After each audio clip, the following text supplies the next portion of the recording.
National Culture Fund is managed by a council and an executive committee. The Minister of Culture is the chairperson of the council.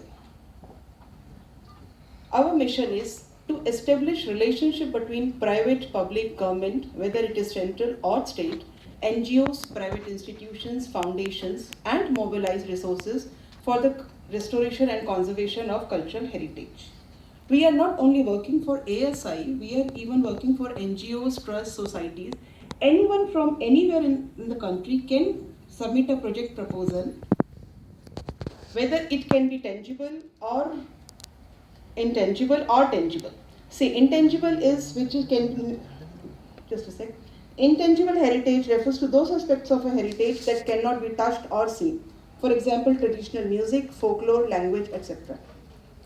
Tangible heritage refers to those significant places that advocate the country's history and culture. For example, monuments, mosques, shrines, monasteries, etc.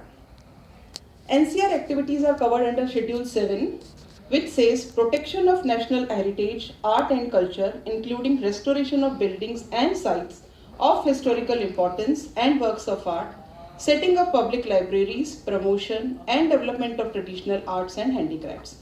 We already have partnerships with IOC, NTPC, ONGC, SAIL, GAIL, PEC, REC, HUTCO, BHEL, NBCC, NSL, IFCL, even the private sectors like APJ Group, Indian Hotels Company, Oberoi, Sony, etc. What are the objectives? The objectives is to conserve, maintain, promote monuments protected or otherwise, to impart training to staff members and professionals in the field of cultural heritage, to protect and promote artistic endeavors in all its forms, to promote international cultural cooperation, etc. We accept proposals from all over the India and we select them according to their aim towards preserving our cultural heritage and contribute towards community development. Those projects are evaluated on the basis of historical significance, socio-cultural, environmental and economic impact, and who are the beneficiaries. Finally, the selected projects are evaluated and recommended by the NCF subcommittee for project selection. NCF presents these projects to the executive committee of NCF for approval. Once the projects are approved, then we take these projects forward to the donors for their consideration. If a donor accepts any of the project, then a MOU is signed by the donor organization, NCF and the proposer implementing agency. The scope of works, time frame, deliverables, schedule of payments, etc. everything is mentioned in the project. A PIC is constituted at the commencement of the project to monitor the progress of the project. PIC is having the members as the donor, NCF and the implementing agency. For every project, a separate joint bank account is opened for this purpose, which is operated by the representative of the NCF and the funding agency. There is complete involvement of the donor during the entire process of execution of the project. Now, why a donor will come to NCF under their CSR activities? Because we are giving you 100% tax benefit. We are issuing receipt of income tax exemption, giving detailed account of utilization of funds. Then there is a provision for the installation of plaque at the heritage project site to acknowledge the generous contribution of the donor and partners. NCF offers this unique opportunity to promote a company through its association with prestige heritage products.